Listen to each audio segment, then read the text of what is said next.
My wife and I gave each other hall passes for our 10-year anniversary. Needless to say, things have gone bad. I, Liam 35M, am married to my wife, Jennifer 35F, for the last 11 years. We met at the tail end of college, and never looked back. We dated for a year, had a 4-week engagement and got married. Our marriage has been pretty spectacular. It's not perfect, no one's is. We have our arguments, we get heated sometimes, but we are better at this marriage thing after being together for 12 years than we ever have been. Over the course of this time, we have gone on a lot of adventures and have quite a bit of savings. Just before our 10th anniversary, we had the discussion about having kids. We've both agreed that 1 kid was enough. We also talked about when should we start. The consensus was that we should have 1 more child-free year. In this year, we would hit a lot of those bucket list items. We went skydiving, finally took that trip to Italy, that was our dream vacation. We also did some typical things like a beach vacation and a couple amusement parks. Our year wasn't just about us together, we also took some effort to do more with friends and each reconnected with some old friends. We didn't have bachelorette/bachelor parties, so we joked this year was our last year of freedom before we had kids. It was on our 10th anniversary, before this year of freedom, that our decisions would end up causing us the turmoil we're experiencing today. To give some background, my wife and I have always had a great bedroom life. We're both high libido and are into a lot of the same things.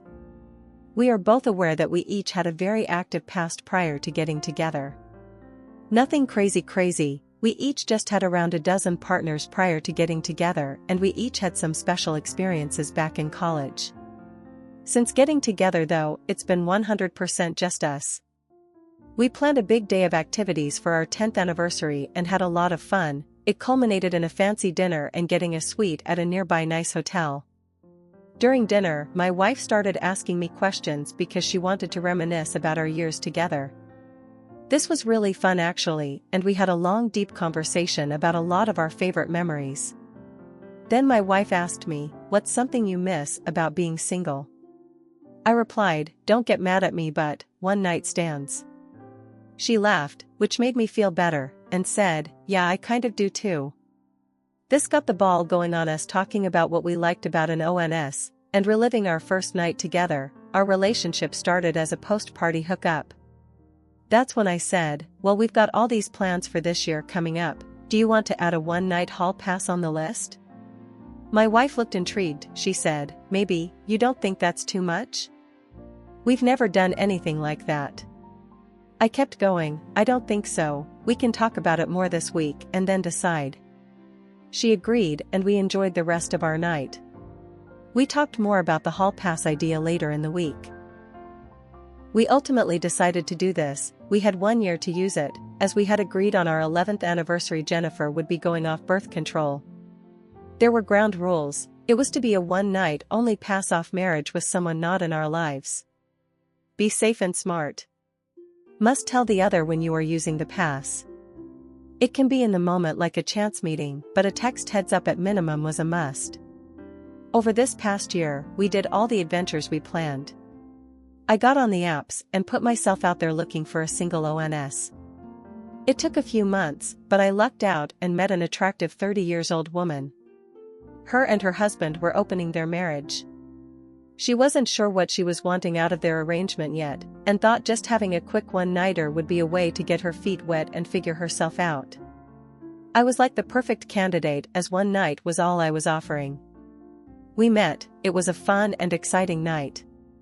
I was able to tell Jennifer ahead of time, she was excited for me, and when I got back the next day, she reclaimed me. I figured it wouldn't be long before she used hers. I was wrong. Over the year, I had asked her if she had any luck finding someone for her HP. She said, no one has stood out for me, the profiles I see are just not appealing, maybe it's me. We had some talks and she was looking for a younger guy, maybe around 25. She said there are a lot of single guys on, but they always came off as arrogant or immature. It wasn't until we were almost 11 months in that she said she was ready to use her hall pass. I had gotten to the point I was feeling guilty about using mine, thinking maybe she reconsidered and wasn't going to use hers at all. So when she told me she was ready, she also said it was a special situation, and wanted to know if she was still inside our rules, because she wasn't going to break those. She told me for the last 3 months there's been a 23-year-old intern, Wes, in one of the other departments at her company. They interacted some, but just about work as her department and has often had to collaborate. She had been attracted to him, even more so after figuring out he wasn't an idiot, but new coworkers were bad choices. On top of that, he could potentially be hired at the end of his internship, and that's a big HR no-no. A few days ago, Wes came in and put in a notice that he would be ending his internship, as he had been hired for a full-time position in the same field at another company. Their office was all the way across the city, so it would be unlikely for them to be bumping into each other. She wanted to know if this was out of our lives enough. I told her it sounded fine to me, just be safe and smart. She said she would, she wasn't going to proposition him until after his last day was over. Fast forward a week and the day was here. At the end of the day, as Wes was leaving and had said his goodbyes to everyone, my wife told him she would walk him out. He thought that was weird. When they got to his car, she propositioned him about having a night of fun together. She told him she had one hall pass for one night, and would get hotel for them if he was interested. He was very interested, but also wasn't sure if it was true and didn't want to get involved in a marriage. My wife put me on a FaceTime call and the guy asked if it was real. I told him yeah, I already used mine, you're her pick, so it's up to you. Jennifer told me he was very excited at that point. He followed her to a hotel and she came back the next morning, where I returned the favor by reclaiming her. The next few weeks clicked by, and our 11th anniversary got here. That day she stopped her birth control. About 2 weeks later, my wife was pregnant, which we thought was oddly quick. We booked an appointment and learned today that she is actually about 7 weeks. This lines up perfectly with her hall pass use, but we also have been having sex often around that time, including the next day. So now I have no idea what to do. She's pregnant, and there is a chance it's not mine. I'm so stressed out. She said she needed to go for a walk to clear her mind. I'm just sitting here stewing, trying to figure out what I should do while waiting for her to come back. This is a total mess. Update. The baby is here. I'll start by filling you in on all that happened with my wife, Jennifer, and I, Liam. After my last post, I was waiting for Jennifer to come back from her walk. We had a long talk. I asked her if she used a condom when with Wes. She said, no, that didn't even cross my mind. I was noticeably flabbergasted by that revelation, and had a bit of a snap. What the hell happened to safe and smart? Jennifer, is that what you meant by that? I thought you just meant make sure they're not a psycho. I was on the pill. I don't know why you're snapping at me. You know I've never made anyone use a condom before. Why the hell would I think to do that now? Me, really Jennifer, I don't know, maybe because you're not 21 anymore and I thought you'd want to not get an STD. Jennifer started to tear up. I didn't want anything like this to happen. I'm sorry, I really just didn't think about it. I mean, did you use condoms during your pass? Me, yes. All 3 times, like better safe than sorry. I paused. I'm gonna ask some things I never planned on asking. How many times did you too? She looked up, eyes pointed up like she was thinking. 5. Goddamn, I followed up, so he finished in you 5 times? She said, no, just twice. I gave her a blank stare and she said, I told him the same thing I always tell you, and everyone before you. I just matter-of-factly said, you can finish wherever you want? Of course you did. At this point, she started to cry. What do you want to do? I responded, I don't want to do anything right now. We should look into paternity tests just so we know. A couple weeks later, we had a follow-up. Jennifer asked about the birth control failing and the doctor asked several questions. We figured out that the prescription athlete's foot med she had been on may make birth control less effective, though that is rare. Not rare enough apparently. Afterwards I asked if the pharmacist said anything her when she picked up the script, and she said, I don't know, I wasn't really listening. I'm also not surprised by this. I found the bottle and yes, it had a birth control warning on it. I was about to ask about paternity tests when Jennifer cued me not to. When we left, I asked her why and she said, I don't want to spoil my pregnancy, it's probably yours. We had sex twice as many times around then, but if we get the test and it's not yours, she teared a little, well, this is the only time I'm going to be pregnant, I'd rather believe I'm carrying your child than someone else's, I don't want to give that up. We've agreed we're keeping this baby, you've told me you don't want to separate, can we just get the test done when the baby's here? I agreed, I wanted her to enjoy her only pregnancy. We did all the normal things over the remaining months. Got all the stuff for the nursery, the car essentials, and stocked up on diapers. We made plans, got a go bag ready, and I baby-proofed the house the best I could. Our parents are extremely excited, they threw us a baby shower. The pregnancy was relatively smooth and after 39 weeks, our beautiful baby girl, Willow, was born. As we were there in the hospital, Jennifer asked me if I'd like to get that paternity test while we're still here. I told her, no, I don't care anymore. This perfect girl is mine, I don't need a test to tell me that. I'm her dad, she's my girl. Jennifer was so happy, I think it was what she always wanted to hear. We're gonna take this baby home tomorrow, and just enjoy every moment we have ahead of us. Besides, the likelihood this ever comes up again is pretty slim. Update. 22 years ago, I made a couple posts detailing the issues surrounding my, Liam 58M, wife's, Jennifer 58F, pregnancy. Since I doubt anyone remembers, the short of it was we gave each other hall passes. My wife used hers, and was having sex with me around that time. Her birth control failed and she became pregnant. We were torn about what to do, we're always keeping the baby, but knowing it was possibly another man's child caused us quite a bit of heartache. Ultimately, we decided to not get a paternity test and just raise our daughter together. Our daughter, Willow 22F, is a senior in college now. She always comes home on extended breaks and over the summer, which is easy because her university is only about an hour from here, it's the same one we graduated from. She is a fantastic young woman with a bright future. This year she asked if she could bring her boyfriend, Woody 20M, of the last 9 months home with her. We agreed. The night they got home, we had a big dinner made for them. It was going along really nicely, and we were getting to know Woody. He seemed like a really good kid. He was actually from Oregon. His grandparents lived near the university, as this is where his mom and dad were originally from. He came to college here, because it's where his dad went and to be around his grandparents. He was asking us questions too, and it was good until he asked my wife where she worked at and what she did. When she told him he said, "Oh cool, that's what my dad does." Woody then proceeded to tell her that his dad actually interned at my wife's company before getting a job at their rival. Then he got promoted and sent out to Oregon.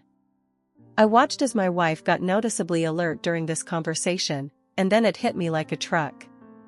I luckily did not fall over or blurt anything out. My wife then said, "Woody, is that a nickname or were you named after the actor?" He chuckled, sort of, "It's my last name, Woodson, my first name is actually Josh, but my friends have called me Woody since middle school because, you know, when you're 12 that's hilarious, I just embrace it." My wife was starting to sweat, and can I ask, what was your dad's name, maybe I remember him. Woody, Wesley Woodson, most people call him Wes though. I wanted to pass out. But we played it cool. Willow did ask if something was wrong but we said no, and changed the subject. They wanted to play Mario Party 30 with us, so we did. Afterwards they headed off to Willow's room and we sprinted into ours.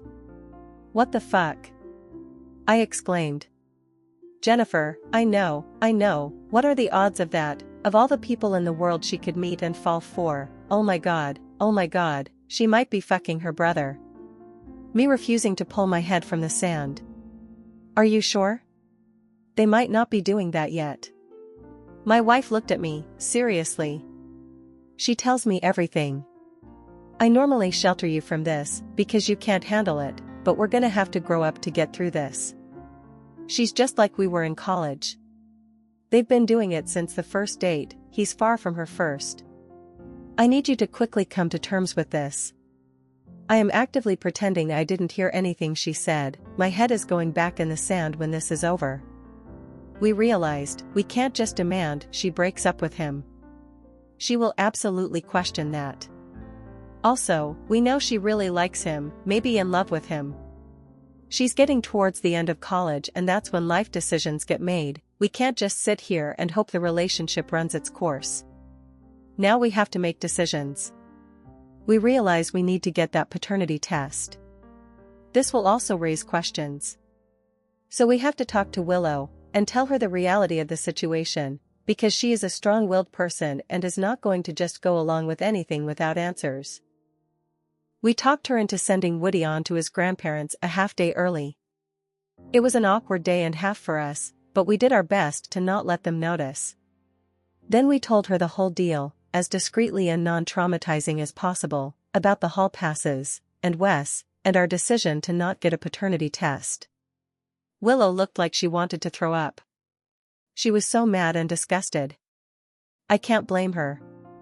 All in one moment, she found out she may not know her biological father, but also that she may be in a sexual relationship with her half-brother. We got the test done and are now waiting the 5 or so days to get the results back. Willow is faking an illness to avoid visiting Woody and keeping him from coming back here. They are still talking, but she seems sad, her somber tone is helping with the sick ruse. She is just hoping that the tests come back with me as her father. I'll update when they get here and everything is settled. Update. I feel so terrible about everything that has happened. It's been a month and I think the dust is finally starting to settle. I'll get right to the million-dollar question. Willow was not my biological daughter. She took it really hard. Not just that I wasn't her father, but this also meant she was having a relationship with her half-brother. It was a devastating discovery. We invited Woody back over. He got really nervous when he saw that Willow was crying. That is when we told him the story about Jennifer and Wes. How we never got it tested and it was a 1 in a billion chance that him and Willow find each other. He was distraught, he got angry, and stormed out. He came back later on, and had his dad, Wes, on the phone. We talked and I revealed that my daughter was biologically his. He remembered my wife and his night with her. He couldn't believe it. He said he would get on the first flight here. In the meantime, Willow was not accepting of this and wanted proof that they were brother and sister. Saying, "This test just says you're not my father, not that his dad is mine, how do you know mom didn't cheat?" I volunteered to get them DNA tested. I knew what it was going to say, but if it gave her a few days of hope, I was willing. Woody agreed and we got the test sent that day. His parents arrived the next day. We showed them the results stating Willow was not mine. We also told them we tested the 2 youths to see if they were brother and sister. Woody's mom was upset we got him tested without their permission and felt like we were taking too many liberties with her family. She said, "You already dropped a bomb that my husband has a secret child, and now you're just doing what you want with our son." I understood where she was coming from, we were definitely disrupting their peace. Wes and Willow took a paternity test that day and got it in the mail. The Woodsons went to stay with their family. We stayed home and tried to work through everything as a family. We made an individual counseling appointment for Willow, and a family therapy appointment for all of us. It was a tough few days. When we got the results back from Willow and Woody's test, we called the Woodsons. They had just received the paternity test, and were going to come over and open it with us. They arrived and I opened the DNA test. Willow and Woody were not siblings. There was a sigh of relief amongst everyone there. I looked at my wife, my mind was racing. She had the most confused look on her face, which gave my rising anger pause. I was not prepared for what happened next. Wes opened his results, and they confirmed he was the father of Willow. He said, "This doesn't make sense, how can I be her father and them not be siblings?" I understood right away. As the wheel turned in his mind, I could see obvious pain in his eyes. He turned to his wife, who had a defensive and angry look. She began going off about the tests had to be wrong, how this is all some trick, that we want something from them, and that we are scammers. Her rambling confirmed everything. In the weeks since Willow and Woody have broken up, but are remaining friends. Those two have been through way too much in way too short of time. They are supporting each other through all of this. She has informed me that Wes has dug deep into their entire lives. He has uncovered some truly horrible and undeserved truths. His wife has been cheating and having affairs since they were engaged. Woody's younger brother, who is 14, is also the product of infidelity and has a different father than Woody. To really twist the knife though, he found her Reddit account, where she was highly active in our adultery. Lots of posts and comments by her celebrating her affairs and all the ways she pulls it off. Her talking about how great Wes is, and that she's just a cake eater out living life to the fullest. He has already begun the divorce process, and the prenup his parents forced him to get is going to be a lifesaver. Wes called me today and asked about forming a relationship with Willow. He has a lot of mixed feelings about it all, especially being in the dark for over 20 years, but says he understands. I told him it would be her decision. We are still doing family therapy and working through all of this for Willow. She's holding up pretty well though. I don't know where we all go from here, I guess only time will tell.